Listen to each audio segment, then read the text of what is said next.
Welcome. I am Carol Vinci, and this session is for people who know we are ADD or ADHD, for people who fear they might be ADD or ADHD, and for the people who by choice or chance live and work with people who exhibit the symptoms of ADD and ADHD. I am sure everyone in their life has made this statement at some point. I wish I had more time. Time management for those of us with ADD or ADHD is a chronic, massive say that 3 times fast, disruptor to our lives, to our work commitments, and to our personal relationships. Today, chronic lateness, incomplete projects, and procrastination are the topics to be addressed in this session. I'm going to start with chronic lateness.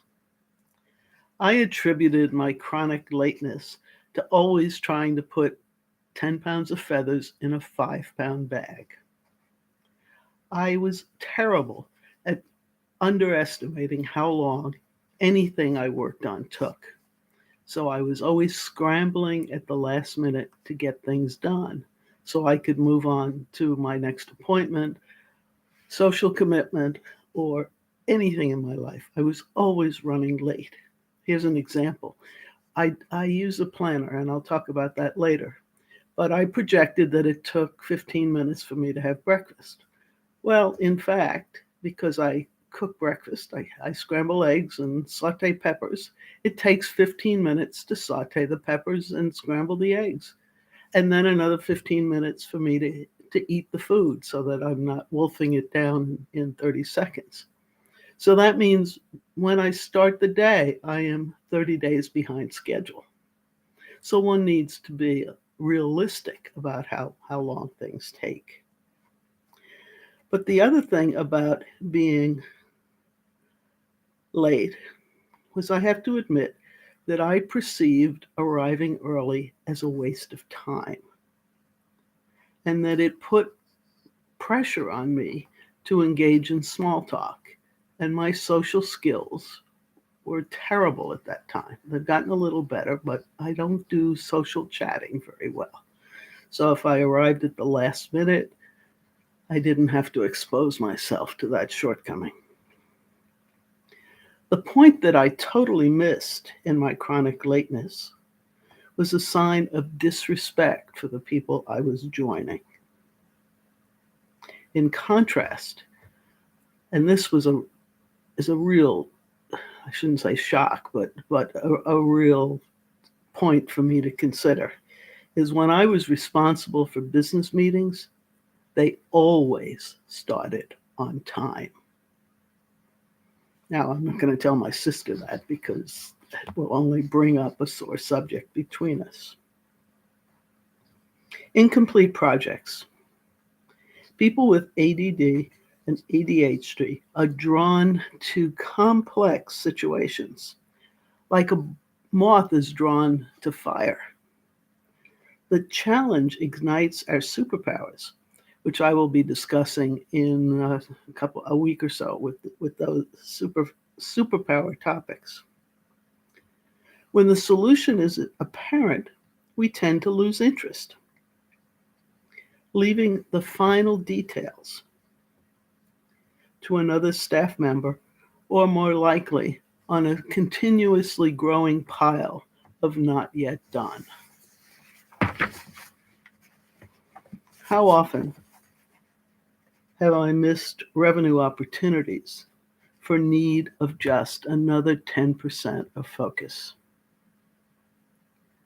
Procrastination. People with ADD or ADHD need the excitement of deadlines to get our juices flowing.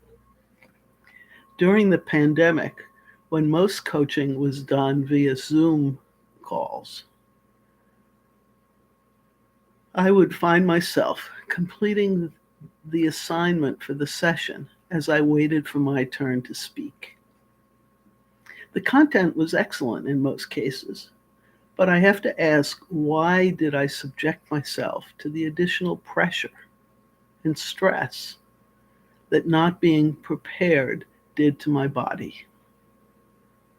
Certainly a negative impact on my health. Because I believe reducing stress is so important, I suggest that you take the time to really think about what you procrastinate on, and is there a pattern? It will negatively impact your health as you continue to subject your all body systems to stress. Spend some time so that you can adjust your behavior. Remember that ADD and ADHD symptoms are made worse when we add stress to our daily lives. If you can reduce stress, think about how much better you would feel and how much more enjoyable it would be to have you around, but either with work colleagues or in your personal relationships.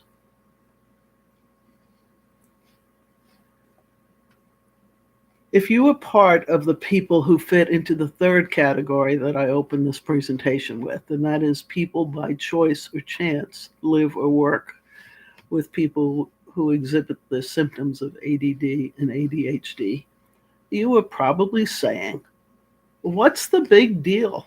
Just do it, if I can borrow the Nike expression. Well, here's an example of the physical pain I experienced. When I first hired someone to help me with filing and paperwork, I set up a 2-hour appointment. At the end of an hour and a half, my brain was ready to explode. The woman who I had hired also noticed the change in me, and we had to end the session at the hour and a half mark and continued to schedule sessions only at the hour and a half, because I was in so much physical pain that I just couldn't continue. The pain is real. When somehow or other the brain just reaches the point where we're putting it under so much stress that it will not function. Today, I have a couple of suggestions. As I mentioned earlier, I created a planner and an online time management course. People say, well, what's the perfect planner? The perfect planner is the one you use. The idea is not an electronic, not your keyboard with your thumbs. The process of physically writing things down is something that makes more of an impression on us, and there's science behind that. So record what you're planning on doing for the week. I typically use Sunday evenings to plan out my coming week, whatever works for you. And then the other thing is, sometimes projects are just so overwhelming that we hesitate to start. So break projects down into tasks that have specific deadlines, and make sure that you meet each one of those deadlines. Hold yourself accountable. Or if you need help, have an accountability buddy that will hold you accountable. And do that for each other so that you share the burden. You don't feel like you're a burden on your friend. I actually used this technique when I wrote the outline of my first book. I called a friend and said, would you mind if I sent you an email every day reporting how many words I wrote? And she accepted that role. And in 2.5 weeks, I wrote the first draft of my first book. I was committed. I didn't want to look unprofessional to a colleague, and that was the motivation that I needed to get it done. When I plan meetings, I also include the travel time, now that we're back in with some face-to-face sessions. So I put the travel time in the calendar or the planner, so that I don't get caught in, oh, I forgot about that component. On Zoom calls, I put the Zoom link and the password in my planner because I'm always running to the sessions at the last moment, and this way I don't have to scurry around and find the information that I need to be on time. The other value of breaking projects into tasks and tracking the time is a lot of people struggle with, oh my God, I can't charge that much for this program. Well, if you have a record, and a client of mine actually had this experience, she was struggling with charging appropriately for a program she put together. And when she finally realized that just one small session took her 4 hours, the discussion of how can I raise my prices was over, because she realized the amount of time that it took to put into each piece of the program made the initial price that she was going to charge not sufficient to compensate her for the effort she was putting into it. If you lose interest in a project when the challenge is gone, hire someone who gets the same pleasure from the detailed part of the project that you get from the creative process. This way you're not competing for roles in the program, but you are each feeding off of the other person's skills. You will be able then to release products that will generate revenue that will cover the expense of this additional hire. I have to admit that this 30-day focus on ADD and ADHD was a way to trick myself into completing the final touches on a card deck that had been under development for months. So I had to motivate myself to get this done. And this is part of the process that will produce a 30 card deck by the end of October. I am also here to tell you that part of the delay was I had to come to terms with exactly how visible I wanted to be on an international basis with my ADD. I suggest that you ask the same question of yourself.